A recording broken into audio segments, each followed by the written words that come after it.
पत्रिका जब जनकपुर से आई कि राम जी ने धनुष को तोड़ा और राम जी का विवाह जनक की बेटी जानकी के साथ में होना है, इसलिए पत्रिका भेजी गई। दूत आए पत्रिका लेकर के, और जिस समय अवध से महाराज दशरथ जी भरत शत्रुघ्न अवध वासियों के सहित जनकपुर बारात लेकर के जाते हैं, तो जनक जी ने स्वागत किया दशरथ जी का। स्वागत करना विषय अलग हो गया, विवाह है, कार बरातियों का करना ही पड़ता है। संबंध नया जब जुड़ता है, अच्छे से अच्छा बनाने के लिए, प्रगाढ़ संबंध को रखने के लिए ज्यादा प्रयास किया करते हैं लोग, सम्मान करते हैं, साधते भी हैं। बेटी का बाप हूँ, कोई त्रुटि ना हो जाए, जनक जी औपचारिकता तो करेंगे ही करेंगे, लेकिन जनक जैसा ज्ञानी भी आज बेटी को विदा करते समय नेत्रों में अश्रु भर गया। जो जीवन में कभी नहीं रोया, आज उसको भी रोना पड़ा। उनके जैसा ज्ञानी कौन होगा, बताना तो जरा। अष्टावक्र गीता में जनक का संवाद सुनिए, उनके जैसा ज्ञानी कौन होगा। लेकिन जो कभी जीवन में नहीं रोए हैं, जिनकी आंख में कभी आंसू नहीं देखा, मैंने तो उन पुरुषों के नेत्रों में भी आंसू तब देखा जब बेटी की विदा किसी की हो रही हो। वह पत्थर हृदय भी फपक फपक करके रुदन कर बैठता है जब किसी बेटी की विदा की जा रही हो। माताएं अक्सर रोकर के अपने भावों को व्यक्त कर देते हैं, लेकिन जो पुरुष होते हैं उनके नेत्रों में आसानी से आंसू नहीं आते हैं, और किसी के सामने तो बिल्कुल नहीं आते हैं। लेकिन दो जगह पुरुष रुदन करता है, दो जगह रोया है, मैंने रोते देखा। कब? एक तो बेटा बाप से मुख मोड़ दे तब रो सकता है, या फिर बेटी की विदा की जा रही हो तब वह रो देता है। और कोई भी अवसर हो, भारी से भारी विपत्ति आ जाए, संकट घिर जाए, लेकिन कभी पुरुष रो नहीं सकता। उसको साहस है, वह छुपा सकता है, सह सकता है, लेकिन माँ रो करके अपने दुख को व्यक्त कर देती है। जल्दी आंसू आ जाते हैं माताओं के नेत्रों में। आज जनक जी ने जब स्वागत किया, सम्मान किया, और जो पैर छूने लगे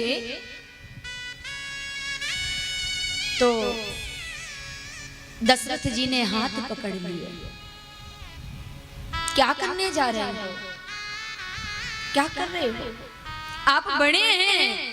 दशरथ जी ने कहा, नहीं जनक जी से नहीं, मैं बड़ा नहीं हूं। कौन कहता है? आपने पत्रिका में लिखा कि राम का विवाह किया जा रहा है जानकी के साथ, लेकिन यहाँ तो तीनों बेटियों के लिए आमंत्रण। हमारे 4 पुत्र अयोध्या के राजा दशरथ जी कह रहे हैं, चारों बेटों का विवाह जनक की चारों बेटियों के साथ होने जा रहा है। आप कहते हैं कि मैं बड़ा हूँ, कौन कहता है कि मैं बड़ा हूँ? अरे महाराज, आप वर पक्ष वाले हैं, अतः आप मेरे से बड़े हैं। दशरथ जी ने कहा, नहीं, देने वाले के हाथ हमेशा नीचे रहते हैं, लेने वाला बड़ा नहीं होता है। आप 4 बेटियों का दान कर रहे हैं, कन्यादान से बढ़कर कोई दान नहीं है। आप मेरे से बड़े हैं और मैं आपके चरणों में प्रणाम करता हूँ।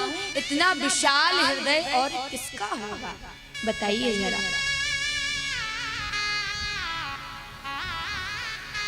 कौन सा स्वार्थ है पिता पुत्री के संबंध में? बेटी ने जन्म लिया, एक बेटी से स्वार्थ है, एक बड़ा होगा, हमारे वंश को आगे बढ़ाएगा, राज सत्ता को संवारेगा। लेकिन बेटी से क्या स्वार्थ हो सकता है?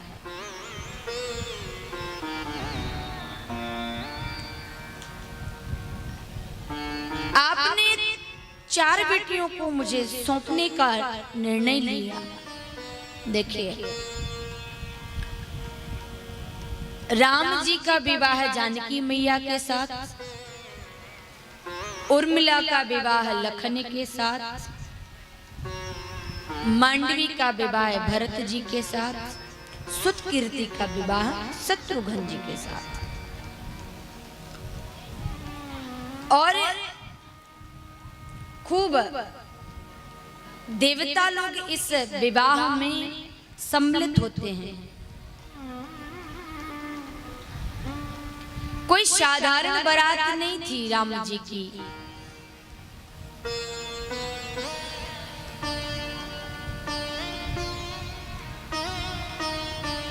बड़े बड़े देवता लोग आकाश से पुष्प वृष्टि कर रहे हैं। आज एक ब्रह्म और भक्ति का मिलन हो रहा है।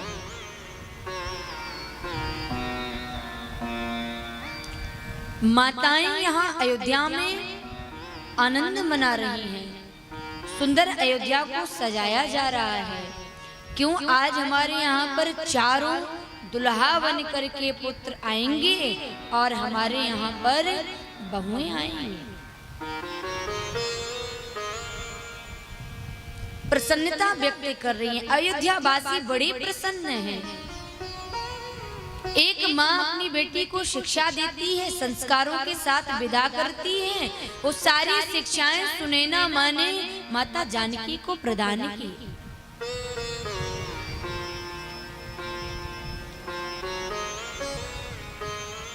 हर माँ अपनी बेटी को संस्कार देती है और माँ के पास दायित्व तो ज्यादा है। ज्यादा संस्कार देने की आवश्यकता बेटियों को है, क्योंकि ये शिक्षित होंगी, दीक्षित होंगी, संस्कारित होंगी, तो एक कुल का नहीं 2-2 कुलों का उद्धार कर देंगी। देखिए, माता जानकी को राम रघुवर मिले हैं, इस बात के ऊपर जनक जी बड़े प्रसन्न थे, गौरव मना रहे थे। मेरी बेटी को अयोध्या चक्रवर्ती राजा सम्राट दशरथ का पुत्र राम पति रूप में मिला। बड़े प्रसन्न थे। लेकिन जिस समय माँ जानकी को वनवास में राम जी के पीछे पीछे चलते देखा तो छाती गदगद हो गई। धन्य है बेटी, आज तूने एक कुल का नहीं 2-2 कुलों का उद्धार कर दिया। आज तूने मेरी लाज रख ली। माँ बेटी की सहेली होती है, याद रखिएगा। यदि कुल बिगड़ेगा तो पिता दोषी नहीं है, भाई दोषी नहीं है, वो माँ दोषी है। क्यों?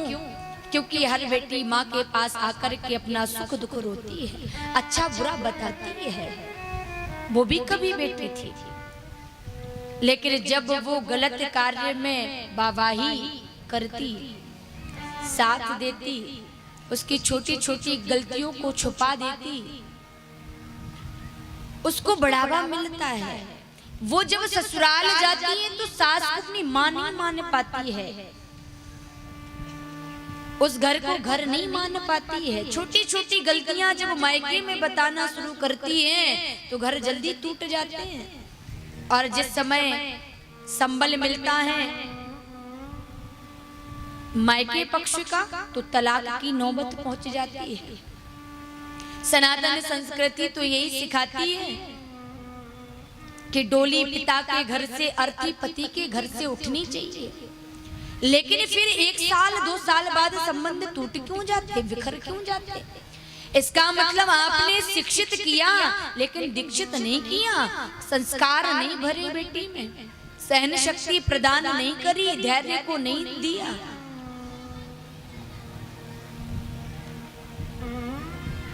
स्वतंत्रता देना बहुत अच्छी बात है, स्वतंत्र रहिए, लेकिन स्वच्छंद होना अच्छा नहीं है।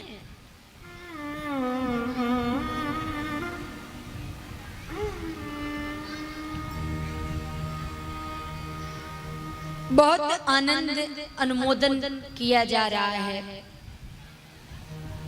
राम कोई साधारण तो है नहीं, कोई साधारण विवाह की ये कथा भी नहीं है। ये किसकी कथा सुन रहे हैं आप हम सब?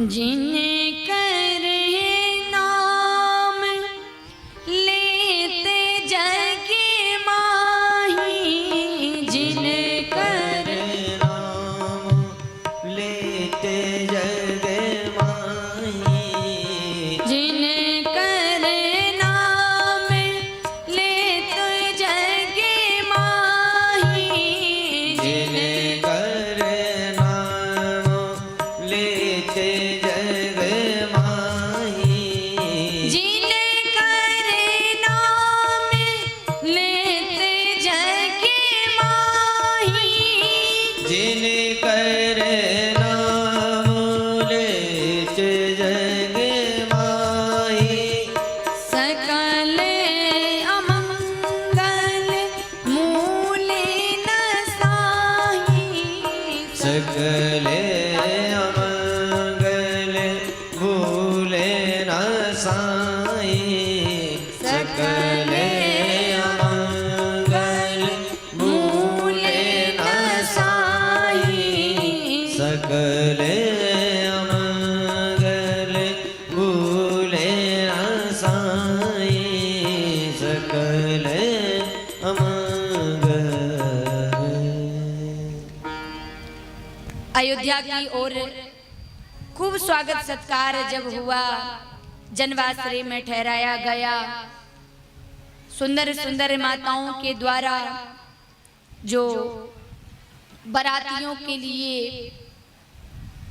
गारियां होती हैं, वो जनकपुर की नारियां राम जी को, अयोध्या वासियों को, सब बारातियों को सुना सुना करके आनंद बिखेर रही हैं। जाए न बरन मनोहर जोरी, जो उपमा कछु कहा सुथोरी,